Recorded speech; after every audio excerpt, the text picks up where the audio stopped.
নিউটাউনে অভিনব উদ্যোগ। সরকারের উদ্যোগে শুরু হচ্ছে জৈবহাট।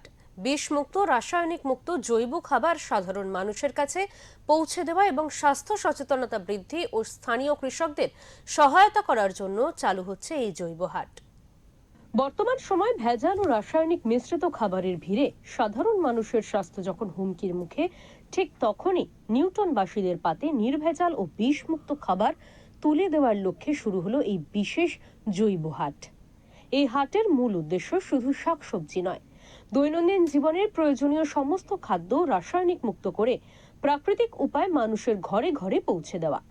চাষি থেকে সরাসরি ভোক্তার হাতে বিশুদ্ধ খাবার তুলে দিতেই এই বাজারের আয়োজন। এই উদ্যোগ আরো প্রসারিত করতে এবং সাধারণ মানুষের মধ্যে সচেতনতা বাড়াতে রবিবার নিউটাউনের বাসিন্দাদের সঙ্গে একটি বিশেষ আলোচনা সভার আয়োজন করে সুস্থায়ী কৃষি পরিবার সংস্থা। সভায় বিষমুক্ত খাবারের প্রয়োজনীয়তা এবং কিভাবে এই উদ্যোগটি প্রতিটি পরিবারের হেসেল পর্যন্ত পৌঁছে দেওয়া যায় তা নিয়ে বিস্তারিত আলোচনা করা হয়।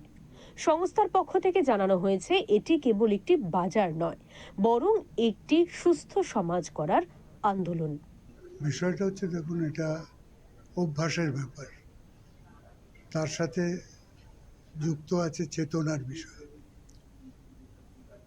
মানুষ জানে যে আমরা, বিশেষ করে শহরের মানুষ অনেকে এখন জেনে গেছে যে বাজারে যা কিছু বিক্রি হচ্ছে শাকসবজি, তার মধ্যে বিষ আছে, কিন্তু তার উপায় নেই,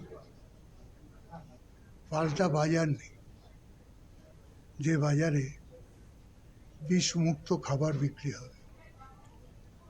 আমাদের এই জৈব হাট হচ্ছে সেই বিষমুক্ত খাবার বিক্রির জায়গা, একটা কেন্দ্র।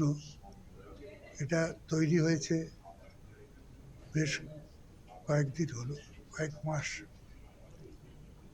এখানে মানুষ আসে, কিন্তু এখনো পর্যন্ত যত মানুষের আসার কথা তত মানুষ এসে পৌঁছাননি। এর একটা বড় কারণ আমাদের প্রচারের অভাব। নিউটাউনের প্রতিটি মানুষ যাতে সুস্থ থাকেন এবং নির্ভেজাল খাদ্যের স্বাদ গ্রহণ করতে পারেন, তার জন্যই তাদের এই নিরলস প্রচেষ্টা বলে জানিয়েছেন উদ্যোক্তারা। কলকাতা থেকে মানস চৌধুরীর রিপোর্ট, ওঙ্কার বাংলা।